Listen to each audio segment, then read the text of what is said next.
Hello guys, this is Venkatesh Bhatia. Welcome to 232nd video. இந்த video நம்ம என்ன பார்க்க போகிறோம்னா, திருக்குறளில் இருக்கிற அதிகாரம் நம்பர் 24 புகழில் இருக்கிற குறள் நம்பர் 2 பார்க்க போகிறோம். குறள் உரைப்பார் உரைப்பவை எல்லாம் இறைப்பார் கொன்று ஈவார் மேல் நிற்கும் புகழ். இதோட பொருள் என்னென்னா, இப்போ நிறைய பேர் தன்னுடைய வளர்ச்சிக்காகவோ தன்னுடைய சம்பளத்துக்காகவோ யாரையோ புகழ்ந்து பேசி இல்லை அவங்கள ரொம்ப பாராட்டி அப்படி பேசுவாங்க. ஓகேவா?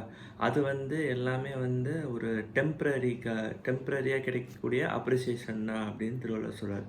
ஆனால் எது பர்மனெண்ட்னா, நீங்கள் உண்மையிலே யார் வறுமையாக இருக்காங்க, ரொம்ப கஷ்டப்படுறாங்க, ஏழ்மையாக இருக்கிறாங்களோ அவங்களுக்கு செய்தீங்கள ஹெல்ப்பு. அப்படி ஹெல்ப் பண்ணி அதால் கிடைக்கக்கூடிய அப்ரிசியேஷன் இருக்குல்ல அவங்களுக்கு, அதுதான் எப்பயுமே பர்மனன்ட் ஸ்டேபிளாக இருக்கும் உங்கள் லைஃப் லாங். அதுதான் உங்களுக்கு ஹெல்ப்ஃபுல்லாக இருக்கும் ஃப்யூச்சரில். ஸோ அப்படி தான் நம்ம வாழணும்னு திருவள்ளுவர் சொல்கிறார்.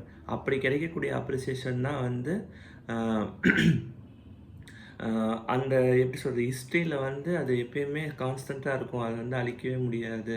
உலகம் இருக்கிற வரைக்கும் நீங்கள் பண்ணுற நல்ல காரியங்களை எல்லாருமே பேசுவாங்க. ஸோ எப்பயுமே வறுமையில் இருக்கிறவங்களுக்கு ஹெல்ப் பண்ணணும் அப்படின்னு திருவள்ளுவர் சொல்கிறார். நன்றி.